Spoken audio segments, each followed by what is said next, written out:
പ്രിയപ്പെട്ടവരെ, ഇപ്പോൾ സമയം 8 മണി കഴിഞ്ഞ് 24 മിനിറ്റ് ആയിരിക്കുന്നു. നമുക്കൊരു കുഞ്ഞിടവേള വേണം. ഇടവേളയ്ക്ക് ശേഷം തിരികെ വരാം. പ്രധാനപ്പെട്ട ചില വാർത്തകളുണ്ട്. Short break.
വെൽക്കം ബാക്ക് പ്രിയപ്പെട്ട പ്രേക്ഷകരെ. Kerala vote budget 2026.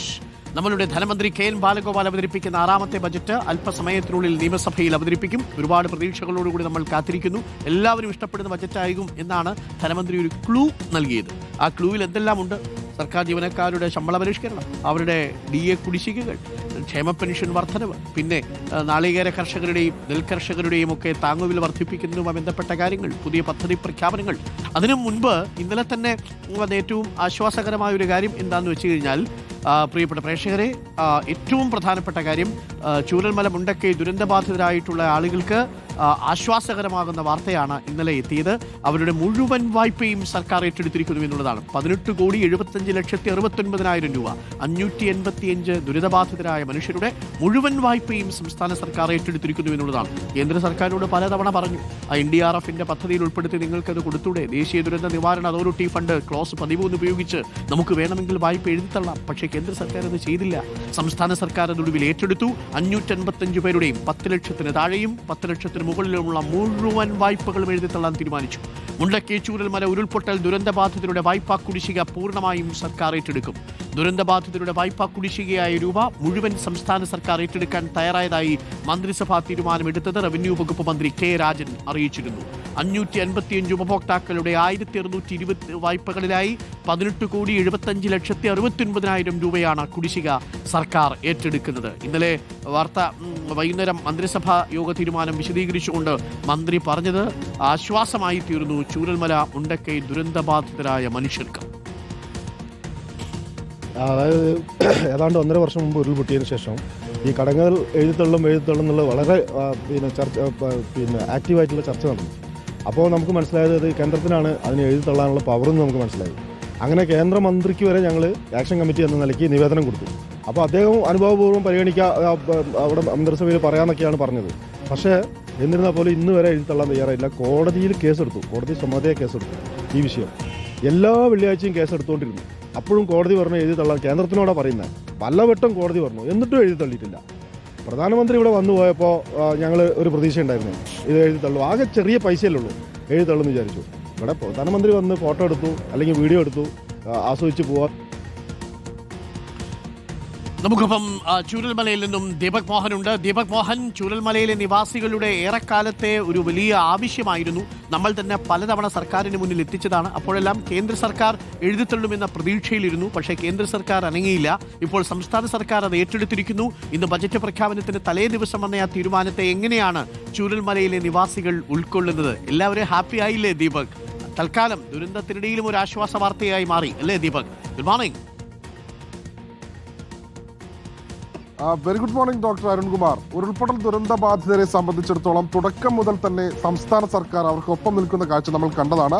പക്ഷെ അപ്പോഴും ചില പ്രശ്നങ്ങളൊക്കെ ഉണ്ടായിരുന്നു. അതായത് മാസവാടക ഇനത്തിൽ അല്ലെങ്കിൽ ദിവസവേതനം അങ്ങനെയുള്ള സഹായധനങ്ങളൊക്കെ തന്നെ സംസ്ഥാന സർക്കാർ പ്രഖ്യാപിച്ചു. പക്ഷേ ഇവരെ സംബന്ധിച്ചിടത്തോളം വായ്പ കുടിശ്ശിക എന്നത് വലിയൊരു പ്രശ്നമായിരുന്നു. അതുമായി ബന്ധപ്പെട്ട് സംസ്ഥാന സർക്കാരിനെയും മന്ത്രിയുമൊക്കെയായി ചർച്ച നടത്തിയതാണ്. ഇപ്പോൾ എന്നോടൊപ്പം ചൂരൽമലയിലെ ദുരന്തബാധിതരായിട്ടുള്ള ആളുകൾ ചേരുകയാണ്. ഇപ്പോൾ ഇന്നലെ ഈ വായ്പാ കുടിശ്ശിക സർക്കാർ ഏറ്റെടുക്കുന്നതുമായി ബന്ധപ്പെട്ട് ഒരു ഉത്തരവ് വന്നിരിക്കുന്നു. എങ്ങനെയാണ് നിങ്ങൾ അതിനെ കാണുന്നത്? വളരെ സന്തോഷത്തിലാണ് കാണുന്നത്. കാരണം പുനരധിവാസവുമായി ദുരന്തവുമായി ബന്ധപ്പെട്ട് പുതിയ വീടുകളിലേക്ക് മാറുമ്പോൾ തന്നെ ഈ കടങ്ങൾ വലിയൊരു ബാധ്യത തന്നെ ആയിരുന്നു. അത് എന്ത് ചെയ്യും എന്ന് അറിയാതെ നിൽക്കുന്ന ഒരു സാഹചര്യത്തിൽ നിരന്തരമായിട്ട് നമ്മളിത് ഉണർത്തിയിട്ടുണ്ട്. ആ കാര്യങ്ങൾ സർക്കാർ കേട്ടിട്ട് അത് വായ്പ എഴുതി തള്ളാൻ തീരുമാനിച്ച കാര്യം വളരെയധികം ദുരന്തബാധിതർ എന്ന നിലക്ക് വളരെയധികം സന്തോഷമുള്ള കാര്യം തന്നെയാണ്.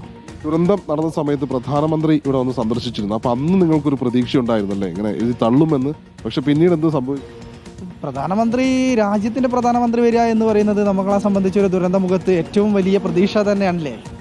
ആ പ്രതീക്ഷക്കൊത്ത് പ്രധാനമന്ത്രി നമുക്ക് പ്രഖ്യാപനങ്ങൾ ഉണ്ടായില്ല. ഒരു പ്രത്യേക പാക്കേജ് വേണമെന്ന് നമ്മൾ തന്നെ ദുരന്തബാധിതർ തന്നെ ആവശ്യപ്പെട്ടിട്ടുണ്ടായിരുന്നു പല സമയങ്ങളിൽ.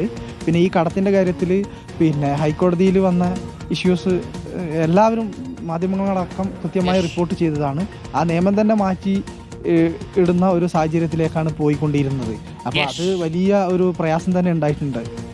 മറ്റ് സംസ്ഥാനങ്ങൾക്ക് ഒരു മാനദണ്ഡവും ഇല്ലാതെ കൊടുത്ത ദുരന്ത പ്രവർത്തനങ്ങൾക്ക് നൽകിയ ഫണ്ട് പോലും നമുക്ക് കിട്ടിയിട്ടില്ല എന്നുള്ളതാണ്. എല്ലാവരും കൈയടിച്ചത് സ്വീകരിക്കുകയാണ്. സംസ്ഥാന സർക്കാരിനെ ഓർമ്മിക്കുന്നു. വളരെ പ്രധാനപ്പെട്ട കാര്യം. Thank you Deepak. കൂടുതൽ പ്രതികരണങ്ങൾ എടുക്കുക, കൂടുതൽ പ്രതികരണങ്ങൾ എത്തിക്കുക. അത് വളരെ നല്ല തീരുമാനമാണ്. നമ്മളും കൈയടിച്ച് പ്രോത്സാഹിപ്പിക്കുന്ന ഒരു തീരുമാനമാണ്. സർക്കാർ അത് ചെയ്യേണ്ടിയിരുന്നു, കുറച്ച് നേരത്തെ തന്നെ ചെയ്യേണ്ടിയിരുന്നു എന്നുള്ളതാണ്. കേരള ബാങ്ക് 93 ലക്ഷം രൂപ ഇതിൽ ആദ്യം വായ്പ എഴുതിത്തള്ളുന്നത് കേരള ബാങ്കാണ്. ആ കാര്യം കൂടി പറഞ്ഞു പോകണം. ഒടുവിൽ ഈ ദുരന്തബാധിതരായ മനുഷ്യരെ ചേർത്ത് പിടിക്കാൻ സഹകരണ ബാങ്കുകളിലെ കേരള ബാങ്കേ ഉണ്ടായിരുന്നുള്ളൂ എന്നുള്ളത് പ്രേക്ഷകർ ഓർമ്മിക്കുക. മറ്റൊരു ബാങ്കും അത് ആ തീരുമാനം എടുത്തില്ല. ആ തീരുമാനം എടുക്കും മുമ്പ് തന്നെ കേരള ബാങ്ക് ആ തീരുമാനം പ്രഖ്യാപിച്ചു. ഇപ്പോൾ കേരള ബാങ്കിന്റെ 93 ലക്ഷം രൂപ അടക്കമാണ് സംസ്ഥാന സർക്കാർ തിരിച്ചു കൊടുക്കാൻ പോകുന്നത്. 18,75,69,000 രൂപ വരും. അത് പ്രത്യേകിച്ച് ബജറ്റിലൊന്നും കാണേണ്ടതില്ല. മുഖ്യമന്ത്രിയുടെ ദുരിതാശ്വാസ നിധിയിൽ നമ്മളൊക്കെ കൊടുത്ത പണമുണ്ട്. ആ പൈസ എടുത്ത് തന്നെ അത് ചെയ്യും. പക്ഷേ സംസ്ഥാന സർക്കാരിനല്ല, കേന്ദ്ര സർക്കാരിന് അത് ചെയ്യാമായിരുന്നു. അങ്ങനെ വകുപ്പുണ്ട് NDRFന്റെ ക്ലോസ് 13 പ്രകാരം. പക്ഷെ അത് ചെയ്തില്ല എന്നുള്ളതാണ് ഒരു പ്രധാനപ്പെട്ട കാര്യം. അതെന്തായാലും ആവട്ടെ, എന്തായാലും നല്ല തീരുമാനം വന്നിരിക്കുന്നു. കൈയിടിച്ചു തന്നെ നമുക്ക് സ്വീകരിക്കേണ്ട ഒരു തീരുമാനമാണ്. ദുരിതബാധിതരായ മനുഷ്യരെ ചേർത്തുപിടിക്കുന്നു എന്നൊരു സന്ദേശം കൂടി അതിലുണ്ട്.